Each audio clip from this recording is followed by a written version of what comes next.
Maka malaikat maut turun ke sini. Makanya ketika sakaratul maut sudah datang, maka yang baca Al-Quran hentikan. Kenapa? Oh, memang gitu ya.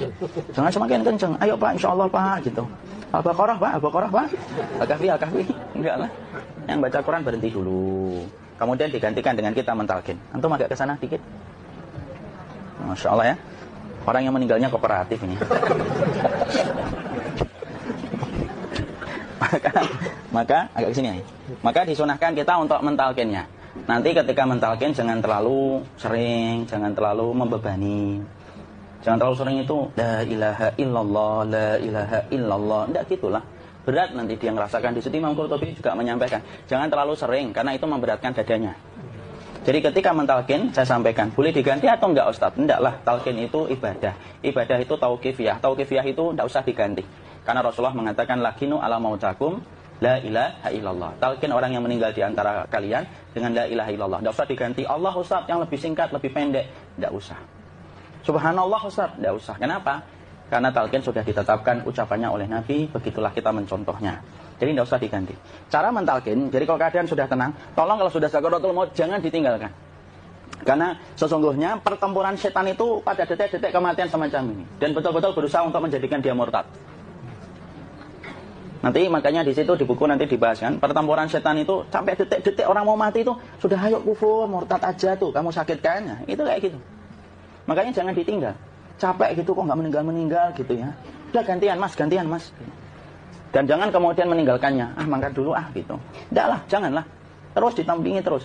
Kalau bisa ya sudahlah berikan waktunya kita untuk sementara waktu itu betul-betul berkhidmah kepada orang yang kita cintai terakhir kalinya. Cara kita kemudian mentalkin adalah yaitu adalah di sebelah kanannya la ilaha illallah. Biarkan dia mencerna dulu. Tidak usah buru-buru kemudian kita langsung nimpali lagi. Dia mencerna dulu sambil kita doakan. Peluk, ya Allah dimudahkan gitu. Kalau ada orang yang bisa ngucapin la ilaha illallah itu siapa yang memberikan itu? Ustaznya memberikan kekuatan Allah Pak. Karena ngomong adu aja sudah tidak mampu. Makanya Allah berfirman dalam surat Ibrahim.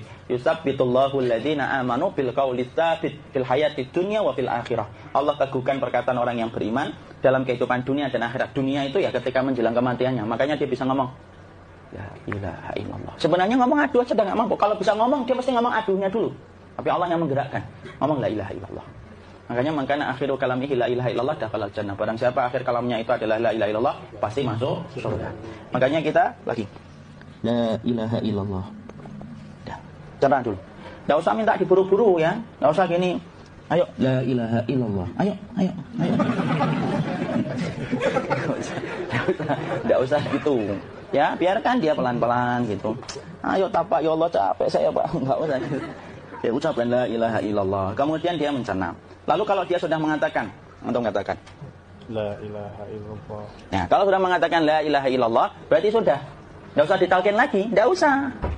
Belum meninggal juga sih. Enggak apa-apa, biarin aja. Dia di situ aja. Kecuali dia ngomong lagi dan enggak usah diajak ngomong, alhamdulillah ya Pak, ya Allah gitu. Terus dia jawab, alhamdulillah.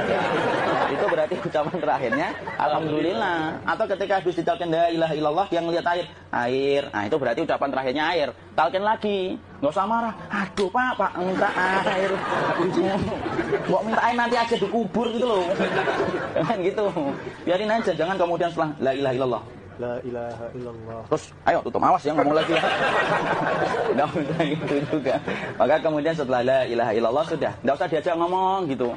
Terus kemudian tidak usah ada anaknya perempuan. Ya Allah Pak, sudah bisa ngomong la ilaha illallah gitu. Cukup dalam hati alhamdulillah gitu. Diam kita dengerin gitu. Disitulah nanti biasanya detik dia terakhir. Dia nanti ngeliat di sini Pak. Prosesnya itu nanti kaki langsung sebagian jempol dingin dia. Kaki, telapak kakinya langsung kalau kita ginikan dingin kayak kaki yang kena AC langsung. Kemudian dia langsung ningkup gini. Dikit dia, mulai kaku dia. Atau kalau enggak, gini dia. Langsung kayak jatuh. Kayak kepala nanti yang paling terakhir. Kepala itu pasti ada gerakannya Pak. Ini meninggal itu.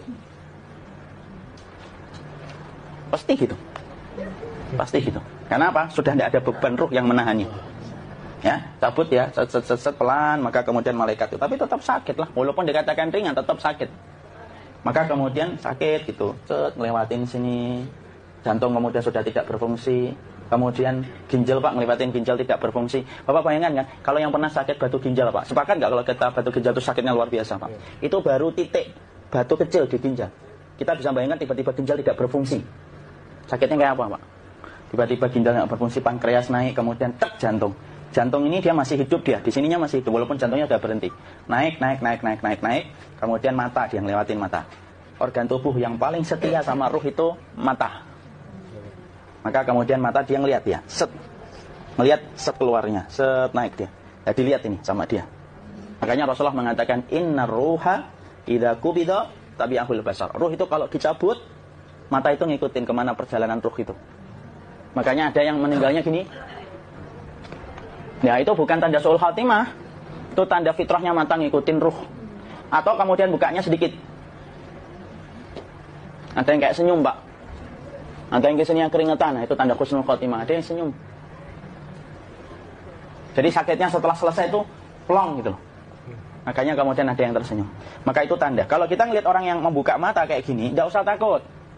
Cepat-cepat kemudian kita nanti tutup. Biasanya kalau terlalu lama, itulah yang menjadikan ini tidak bisa ditutup. Makanya harus pakai kapas akhirnya. Karena apa? Karena pas meninggal nggak langsung ditutup. Biasanya karena perawat takut, dokternya juga nggak tahu itu, dibiarin itu. Makanya ada beberapa mata yang ditutup pakai tensoplas kan? Sebenarnya kalau langsung bisa nutup dia, fitrahnya nutup mata itu. Jadi kemudian kita baca Allahumma firlahu warhamhu wa'afihi wa'fu'an wa bismillah wassalatu wassalamu ala rasulillah, tutup. Bismillah. Nggak usah takut. Kecuali buka lagi ya, ini baru kita kabur bareng. Kalau buka lagi, Pak, insyaallah, Pak, ya Allah, ya kita kabur bareng-bareng, Pak.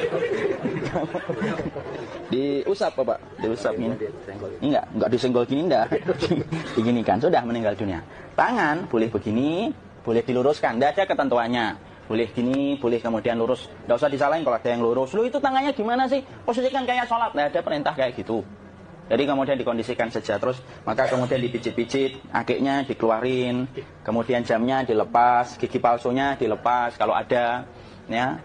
Kemudian apa setelah itu? Coba buku. Kemudian kalau bisa awal-awal, kemudian taruh buku atau sesuatu yang agak berat di perutnya ketika baru meninggal dunia.